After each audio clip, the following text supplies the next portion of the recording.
Hi, I am your guest host, Elise Morrow. Tonight, I am here with the outstanding educator and motivational speaker, Miss Kelli Stenhouse. She is dedicated to helping others realize their full potential. And tonight, she is here to help us discuss communication. Everybody say, hey, Kelli. Hi, really excited to be here, Elise. Thank you. It Really is my excited. And pleasure. thank you for that really awesome, warm welcome. Really excited, have me pumped up and feeling really welcome. So All I right. appreciate that. Absolutely. And we are thankful for you joining us tonight, Kelli. And now, this is such an important topic because no matter how old we are, there's always room for improvement in this area.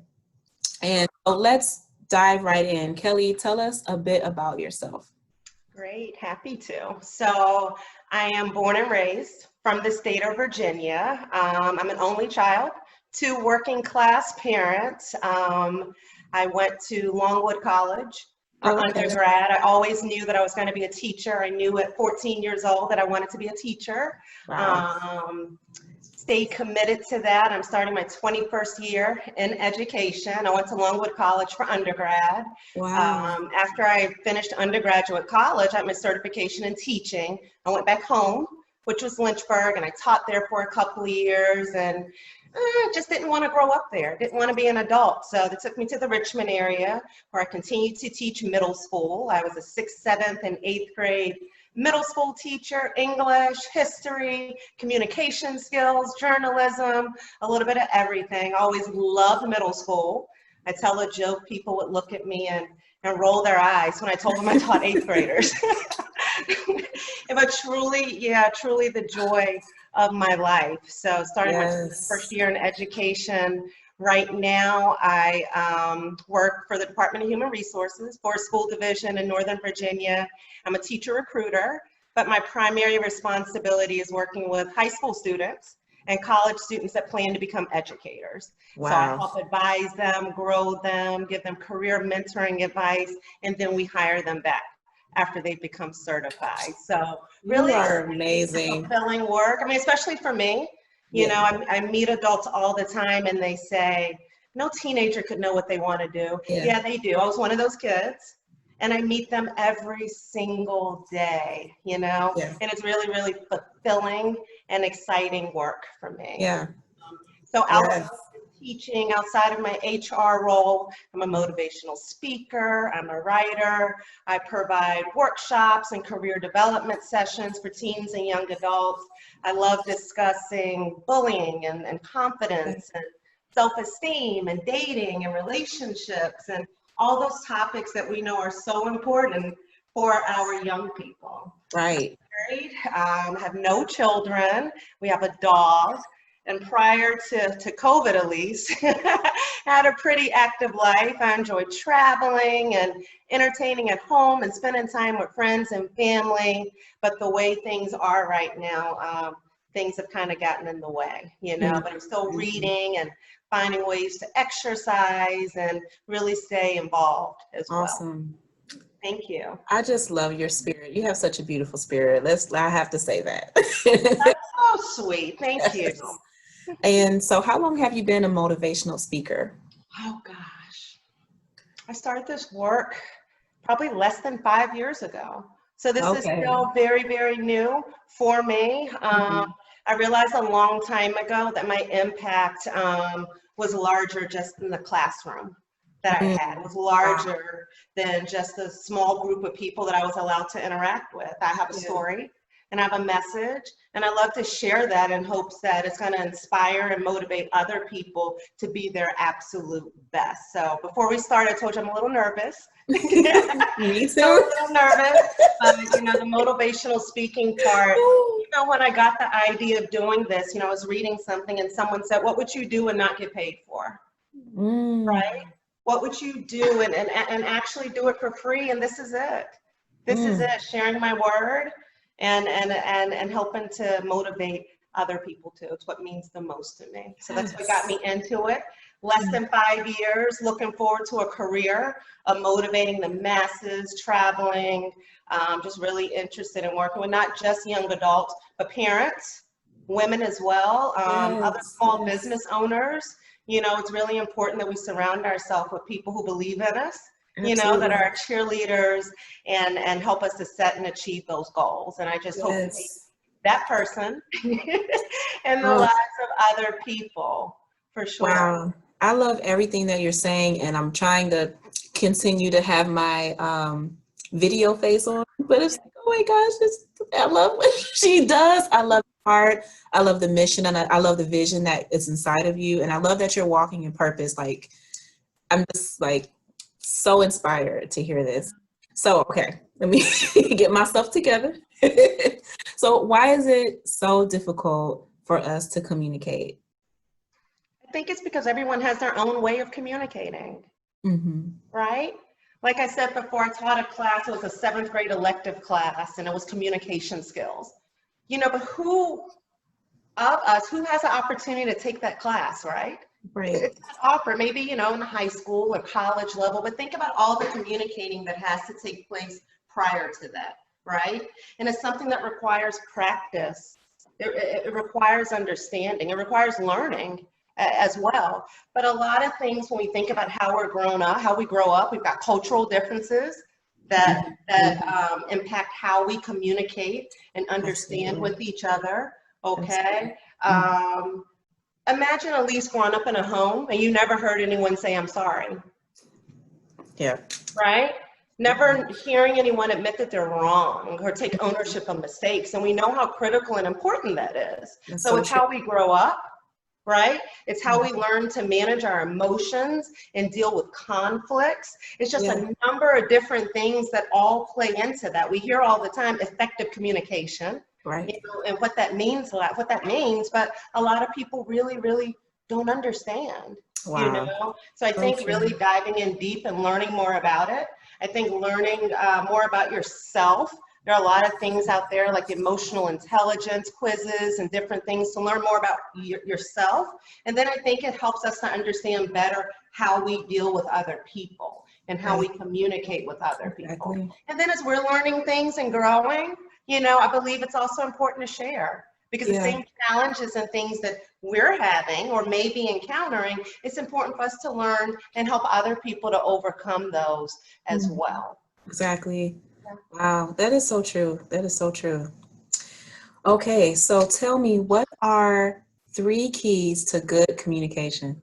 Okay. So I started to think about this earlier because it's just so many pieces of it. Like when we talk about effective communication, like what is that?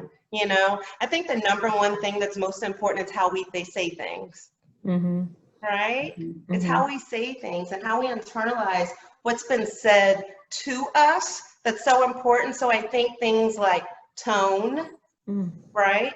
Our emotions, Yes. okay? Our choice of words. All of those things are so very, very important. So that's number one. We've got to check Mm. all of those things, right? After Right.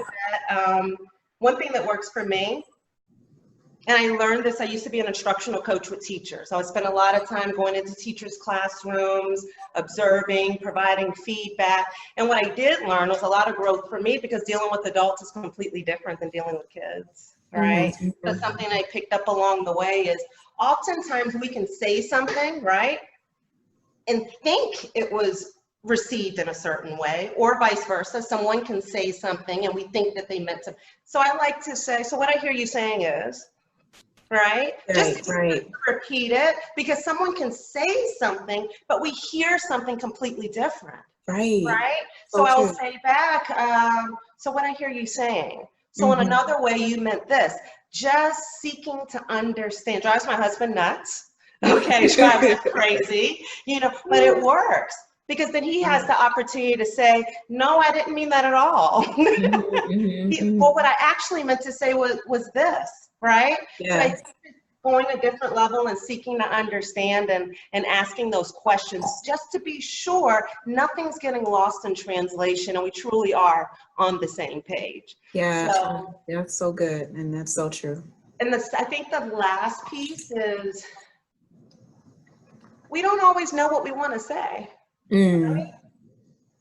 So really being direct and really being specific and Mhm. intentional with Right. our words in conversation, that goes a really, really long way as well. Mm. Very important, being Ah, purposeful and intentional with our words. And really, what does the end result of this conversation look like? What are my needs? What do I want? What does a successful conversation look like? And ultimately, what does it feel like? When I mm. think about communication, there's so many feels we get along with it, right? You ever walk Right. away with somebody with a great conversation, it just nourishes your soul. It just Yes. feels good, right? Yes. And those are Yes. the conversations that we want to seek to have with people. Those Right. open conversations, right? How nervous do people get when they say, we need to have a talk? Like people get nervous, right? We need to have a conversation. And it's so serious, Yes. have to be and need to be, right? It's supposed to be good and feel good for the soul. Yeah. I just think if we just adopt some really, really simple things, like again, thinking of your tone and just the words that we're using, thinking of our intention, all of those things, just make the process just a little bit easier. Yeah. Yeah. Wow. Those are great tips. And I think those are very practical and useful for everyday interactions with people, with our loved ones and our friends, and even at work. Like, yes. Yes. Like in every aspect of life, right? And what I Exactly. also think is really important is parents have a role in teaching young children how to communicate Yep. effectively. That's right. Oftentimes our schools and our teachers take on all of these responsibilities, but we just don't communicate effectively at school.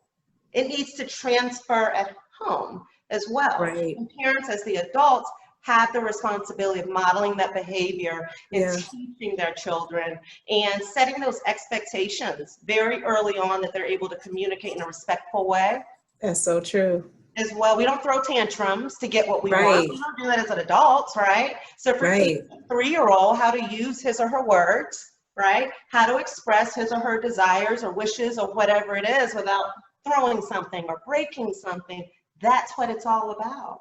It really Exactly. is. Exactly. Okay, so let's say we've had a communication breakdown. What would you do before coming back to the table to discuss the issue? And what can we do to ensure that we have a healthy conversation after the breakdown? Yeah.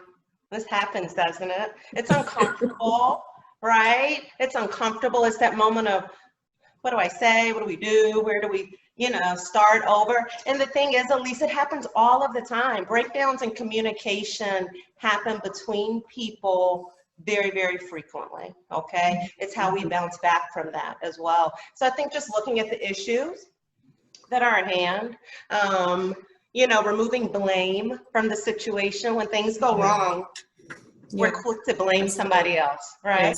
That's good. He Mhm. said this or she said this, when a lot of times we've got to look within, okay? We've got to look at and say, well, what could I have said or done differently for this situation not to happen in that way, That's good. So Also true. think like cooling off time's good, right? When Yeah. things like that happen. And when we talk about breakdowns in communication, what we're really talking about is somebody's needs not being met or someone feeling like they're not being heard or really understood. That's really what we're talking about there. So really revisiting that and thinking about what approach might I use differently. I realized at least that some people aren't face-to-face people.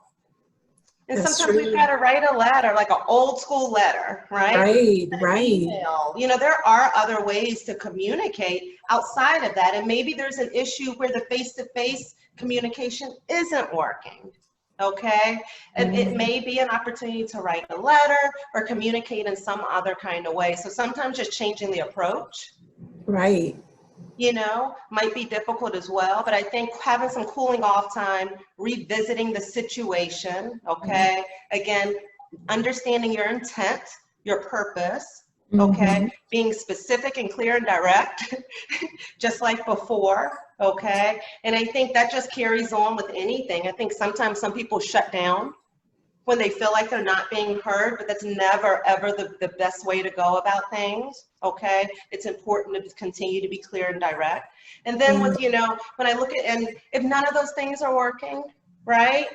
You know, we've got all these people out there that are willing to help and willing to support, and they've got ideas and they've got advice and they've got information. And I just don't think anyone should ever have too much pride that they don't ask for help. If everything that they're not already doing is working, you know, I think asking for help and saying, you know, we need to bring in a mediator, or we need to bring in someone else, you know, and these are all sorts of issues. This could be a conflict at home between a parent and a teen. Okay, this could be a marital conflict between a husband and a wife. It could be something that's happening in the workplace. All of these tips come into place. And again, if you're trying everything and nothing works, ask for help.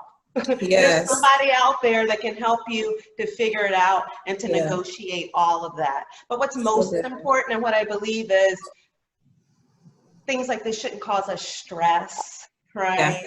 Yes, yeah.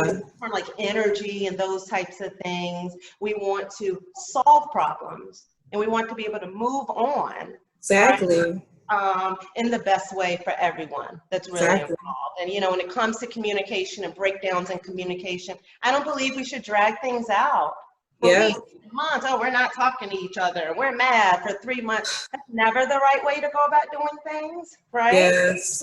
You know, and we hear about it and see it all the time. You know, so true. And I think, you know, like the cooling off period, that's important. Sometimes again to readjust, to reflect, to think about what happened, again, re-identify what the needs are, maybe change the approach. Maybe it's time to write a letter or send an email versus the face-to-face. But finally, again, just asking for help if you need it. Yeah. Wow. That's so true. Those are great tips. Thank you so much. Absolutely. Kelly. So I have 3 scenarios for you.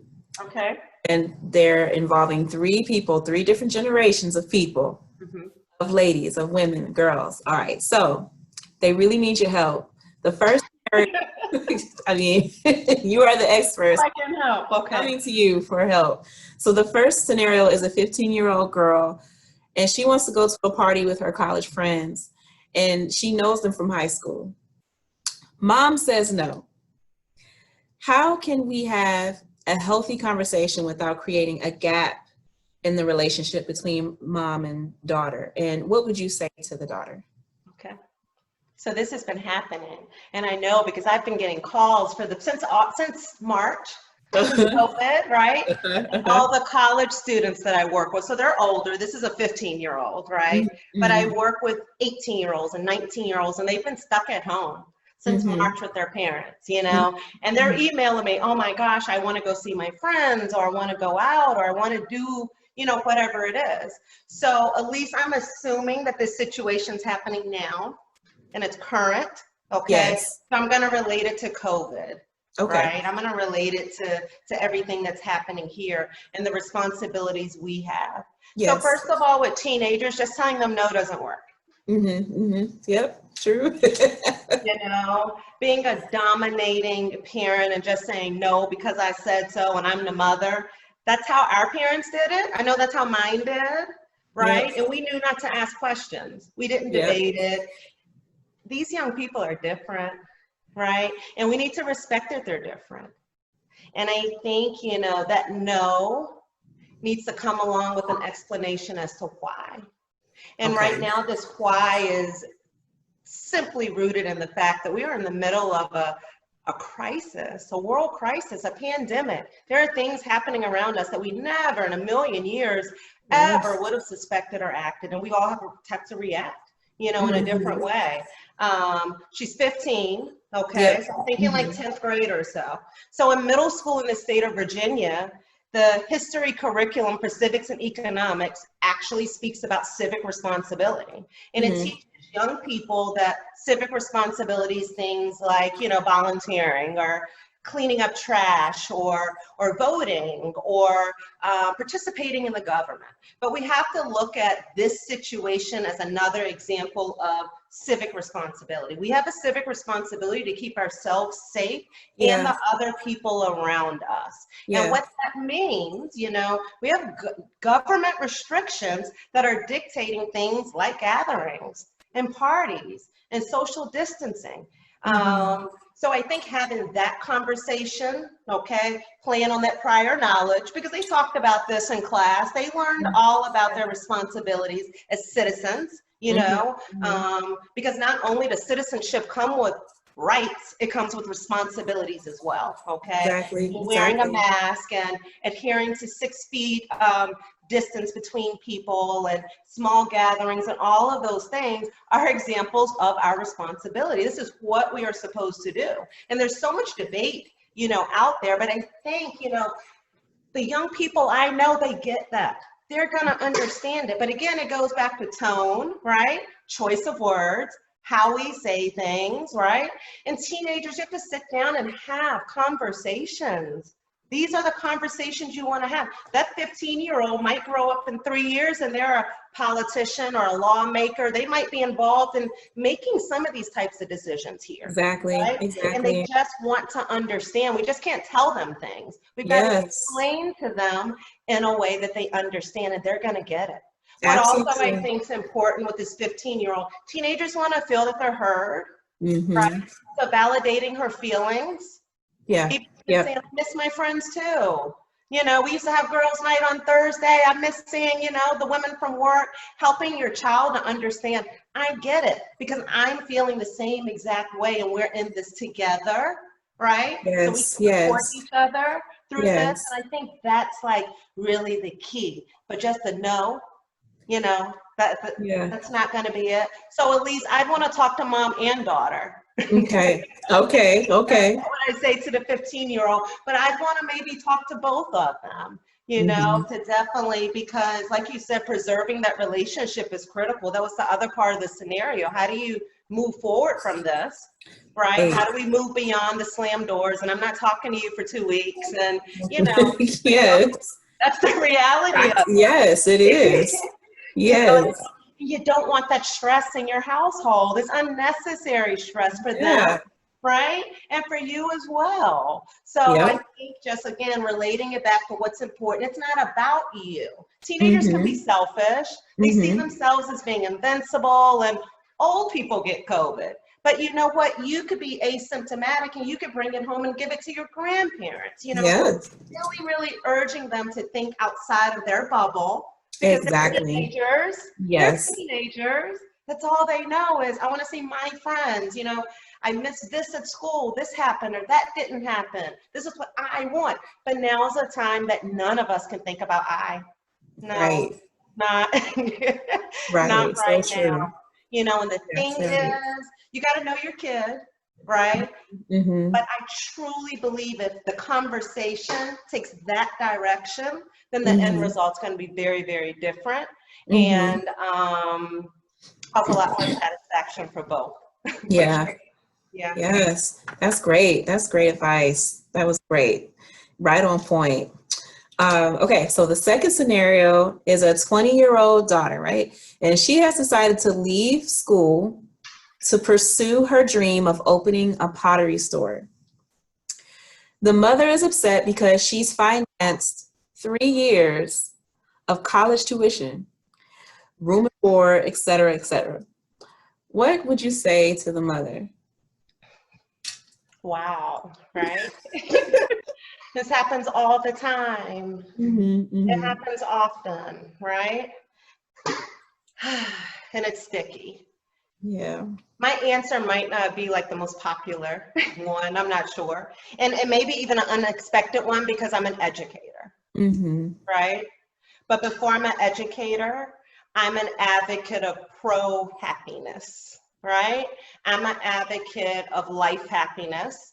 I'm an advocate of doing what makes you feel good and doing what's right, okay? So my conversation with the mom would be one of those turning the mirror. Wish I had a mirror. Just turn the mirror up and really ask him, Mom, what's this about, right? Because a lot, is it about the money? Do you really believe that you've wasted this money? Are you concerned about the money going down the drain? Or is it about you? Mm, mm. Wow. Is it about you? Because what I'm realizing with parents, sometimes Wow. it is, right? Parents have these big dreams for their kids. My Right. child's going to grow up and they're going to play in the NFL. My kid's going to be, a future doctor or future lawyer and all these things. Those are the parents' dreams. So is Mm-hmm. this about the money, or is this about the outcome of this situation not meeting your expectations? Right. Wow. Good point. Right? And I Right. think mom at that point needs to really, really think about that. Okay. Yeah. If it is because, this isn't a part of her plan, she's gonna have to Yeah. let she's Yeah. gonna have to let that go. With a 20-year-old, this is, a soon to be, well, it is an adult, 20 years old, Mm-hmm. already an adult. And I Right. think, when we think about preserving relationships, kids want to know that they're supported. Kids Exactly. want to know that their parents support them and are going to be there for them. Mm-hmm. Okay. Mm-hmm. I look at all the people that I know and I've met and they're in these careers and they're not happy. Mm. They did exactly what everyone expected them to do. They followed this path, they set out on this journey, and then they wake up and they're 45 and they're miserable because they're working as an accountant and they really wanted to be an actor. Right. Wow. Right. And the thing about this scenario too, I think about the creative types. She wants to open Mm-hmm. a pottery store, Right. Yeah. right? And what Yes. I know about this creative type, if we do not nurture that side of the brain with these people that are our musicians and our artists and our dancers, something dies, right? Those are those like these Mm. God-given talents that not everyone has, Wow. right? Yeah. And we Yeah. have to encourage our young people as parents. When we recognize these Yes. things, we've got to encourage it, motivate it, and nurture it Yes. and grow it, right? At Yes. college, it's Yes. going to be there, right? Right. If this is her dream and this is her passion, and you really believe this is something that's going to make her happy, I say support it. I Mm-hmm. absolutely do. If it's about the money, just like student Yeah. loans or anything else, come up with some sort of system, come up with something to get that money, Yes. paid back in some kind of way. Okay, 20 Yes. years old and venturing out, and saying, I want to be an entrepreneur, and this is something that's important to me. That young person is going to need all the support Yes. able to get at that time. But I really, in my conversation, at least with mom, get her to think about this. Is it about your daughter, right? In her decision not to finish, is it about the money, or is it about Yeah. you and your Wow. own goals and dreams, Yes. because a lot of time we know we have parents that encourage their kids Yeah. to take certain routes or certain paths that they don't really want, and kids just want to please their parents. That's the Yes. toughest thing, and I hear this all the Yes. time from teenagers. Wow, the conversations I have with my juniors and seniors as they're preparing to go to college and as they are preparing for their particular career routes, and for me, it's almost personal. I meet young people all the time that want to be teachers, but their parents are telling them not to be because they don't make enough Mm. money. And these young people are saying, but it's in my heart. And their parents are, and it's a struggle there. It's a Yes. struggle. And it's hard because certain careers like teaching and nursing and social work, it's a calling of the heart, Sure is. right? And if those Sure people is. don't have the opportunity to do that kind of work, they're never going to be really happy, Mm-hmm. So, yeah, it'd be interesting to see what mom's thoughts would be after Yeah. that one. But those Wow. would be my tips for her. For No, sure, that's the support's excellent. more important than anything. It really is. Yeah. Yeah. Wow. I mean, that's golden nuggets right there. Like, is Yeah. it about you or is this about the money? Like, what is this about? And we really have to sit and think about that and really dig deep and really evaluate what the motivation is. So that is like so on point. That is so true. And that will be down to the deep, true answer. What's going on here? And that's hard sometimes, even for adults, to turn that It is. mirror and look It is. inward and really look deep Yep. and think, Yep. what is this about? It's really Yep. difficult, you know, but in a situation there, it'd be interesting to see what mom's reply is Yeah. and how she'd, you know, even move forward with that. My Yeah. other advice would maybe be, you know, what if mom could some kind of way support her in her store while she's continuing? Because 1 year, it's just 1 year, you're that close. Yeah. Right. On the other side of me, I'm like, you're that close, right? So what if And mom like that's volunteered to work in the store part-time or support, yeah. offer that support in a different way? Yeah. You know, that's And physical that sounds support. good. Yeah. That's actual support versus saying, I'm here for you. You know, are Right. you willing to show up and offer, Yeah. you know, real support? That might be another one. Mom could say, Yeah. I can work in your store, you know, 20 hours a week while you take these last 8 classes that you need to Okay. graduate. You know, See, it's all about finding a compromise, right? And like Kelly, this is why we come to you. that. You have the answers. That is good. That's Love it. Thank you, Elise. yes. Okay, so we have the last scenario. It's a 40-year-old mother of 2, and the mother her name is April. She's decided that she wants her family to be vegans. But her mother, this is the grandmother of the 2 babies. Okay. Her mother keeps sneaking the kids McDonald's, Chick-fil-A, Popeyes, and you know. This isn't the first time that they've had this conversation though, April and her. And so what would you say to April, who's the mother of the 2 young children, to help her effectively communicate and establish boundaries with her mother, who's the grandmother of the 2 children? It was so funny, a funny story, like when I was a kid and I started drinking from a cup, but I would go to my grandmother's house and she had her own special bottle for me and she insisted on. So it kind of very different situations, right? But I remember my mom telling me this story. It's like a Flintstone bottle and she found it one day and knew that I was still drinking from a bottle when I was there, right? But had to drink from a cup at home. So this is tough. Like,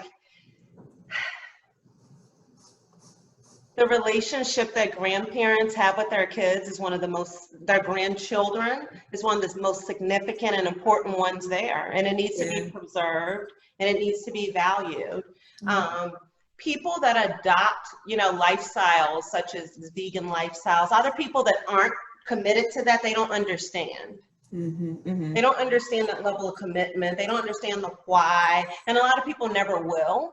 You know, and I'm sure it gets to be exhausting for people trying to explain, I don't wear leather, or I don't eat meat, or I don't do this. It is, you know. I don't know what the, like you said in the scenario, they've had a conversation before.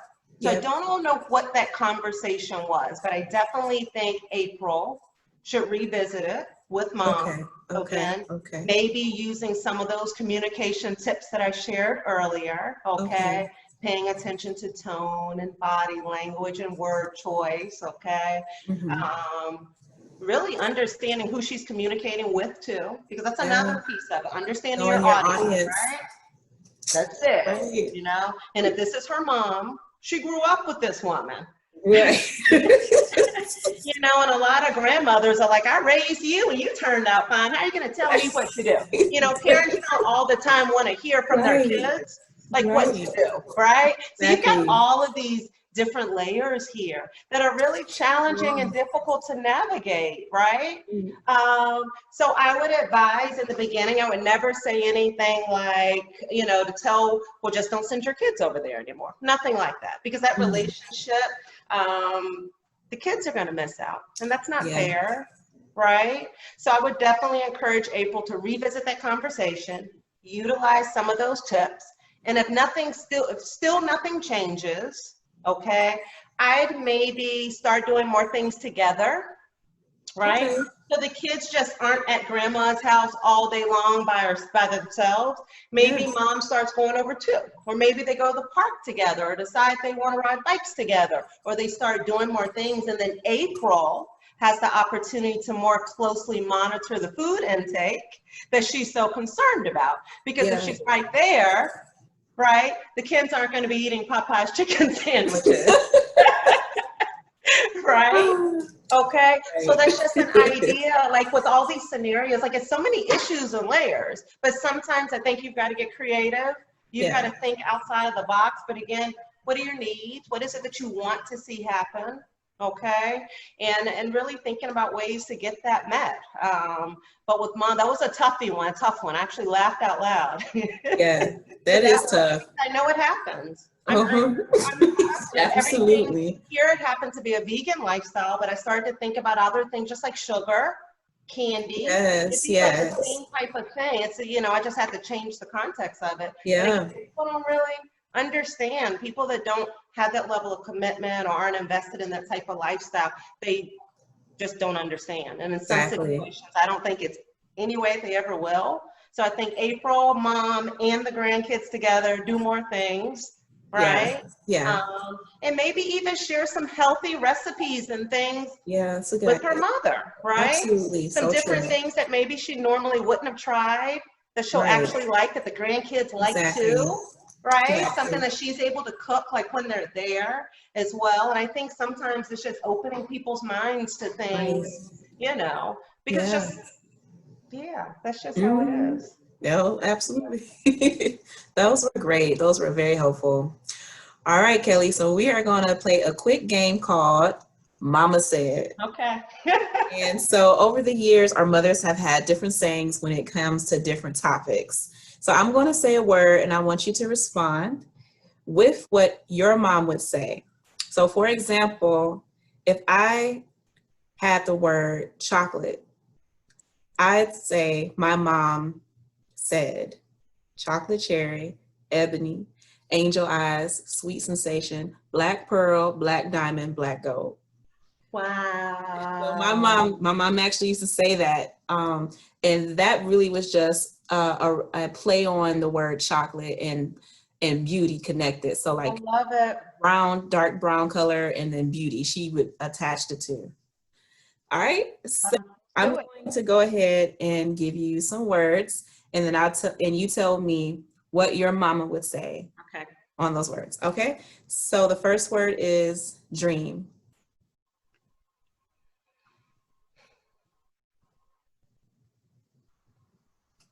The word dream, my mom would say a dream is not like magic, and it's not just going to happen, that you're going to have to put forth some determination and some work for it to actually happen. So I'll give you a little bit of context. Again, I said I was the only child, right?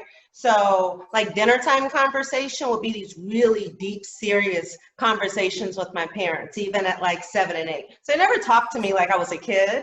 It was Mhm. always like a young person. So even if some of these things I might even say, because I went back and I talked to my mom about some of these things, like, what would you say? And we just had such a great conversation. Mhm. But even when Mhm. we started off and you introduced me, all that's rooted from mom and home. I would not be the woman that I am now if it had not come from the words of Yes. wisdom, the tokens of advice, and all of those Yes. things along the way. So as far as dreaming, she says one Yeah. thing to dream, but if you really want something to take place and happen, you're going to have to do some work. Good. So the next word is goals. So kind of similar, right? Okay. Okay. That's similar. I think about dreams and goals. So a goal without a plan is just a wish. All right. A goal without a plan is just a Just a wish. wish. All right. The next one is speak. My mom was always a person being an advocate for other people, and she always motivated me to use my voice, Mm-hmm. okay, to speak out on the behalf of other people. I learned early Yes. on that not everyone had the courage to speak out. So I found myself, even as a young person, coming to the defense of other people, standing up for other Yes. people. And I believe that's what we use our voices for. That's our purpose, right? Not just to talk, not just to listen to ourselves talk, right? Yeah. But to actually make things happen and to support and help other people too. Yes. Yes. I love it. Okay. So the next one is family. So I said before, I'm an only child. Mm-hmm. So I didn't have the luxury of growing up with brothers and sisters, okay? So the one thing both parents, my mom and dad, always taught me was choose your family. right? Wow, wow. And so when Mm, I look at my life, that's what I've wow. done. Like over the years, I have surrounded myself with close friends who are like the brothers and sisters that I will never ever have. And they are my family, you know, Oh, I love and it. it's nothing more valuable than Oh, that at I all. Just love having that. close, connected relationships. And we're not bonded by blood, but I can, you Wow. know, count on two hands the number of people that call me sister, I love right? Or I that. might call brother, and it's people that I've just met along the way, right? In different areas of my life at different ages, and these people stay just like family for Yes. years, you know? Oh, So not the blood brothers and I sisters. love it. I love it. Yeah. I love it. Yeah, and Woo. I've had to. I've had to, you Yes. know, build those relationships with people, and it's more important than anything we will ever, ever, ever have. It Wow. really is the relationship That's so true. with people. You know, when you look back at life, like we're like old women and we're old and we're looking back at life, that's what we're going to have, memories of those people and those moments. And Yes. it's not going to be a life of, you know, how many plaques did I receive or how much money did I make Yes. or any of those things. It is about the relationships that we have Yes, built Kelly. with people over the years and that connectedness, you know. And Yes, not everybody Kelly. has Yes. family. Not everybody has family. I remember being a Kelly, kid. you better say it, girl. That This is is what we, true. That is it's just the truth. true. Real talk. Real You talk. know, it's true. Not everyone does. There are That's people out here, they do not know who their parents are. Their kids are exactly. for the system. And the idea of family to everybody is very, very different. You That's know, right. um, so it was early on. I remember my parents having those conversations. You know, you're going to go through life and you're going to have so many different experiences, right? Choose Yeah. your circle wisely, right? Choose Mm. people who Come love you as on. much as you love them and who want to Yes. spend time with you as much as you do. Those people become your family. You And it's better, just something I girl. learned early on. I first left home probably 17, right? Mm-hmm. Mm-hmm. And that's what I did along the way. And I'm so blessed and so Mm-hmm. truly, truly grateful for the people that I have in my Yes. life. It's really important, you know. So just as we talked about, I motivate and inspire, those people motivate and inspire me too, right? And we Mm-hmm. gotta have those people in our life. So, so, so important. So That is yeah, so true. not blood family, you know, but it goes so much deeper than that. Yes. Yeah. Well, Kelly, you have been so inspirational today. Like this has been such a amazing conversation about communication, using your voice, speaking out. I mean, I have taken away so many excellent, wonderful nuggets that I can apply in my personal life, in my personal relationships. And I just want to thank you so much for sharing with us tonight. And so we want to know where we can find you, where we can follow you, how we can like you on social media. Tell us Absolutely. information. Great. So you can find me, my name, Kelli Stenhouse. I'm on IG, on Instagram at Kelli Stenhouse, all together. No spaces or caps or any of that. Also, my website is my name, www.kellystenhouse.com. Okay. Again, always open to collaborating, sharing ideas, talking about issues and things that matter, and just really making an impact and supporting the young people and families in my community. Awesome. Yes. All right, guys, you have heard her. Make sure that you like, share, follow, and subscribe. Our goal is always to provide practical steps to improve lives and relationships. We are all a work in progress, but we are stronger together. I'll see you next time. Bye. Bye bye.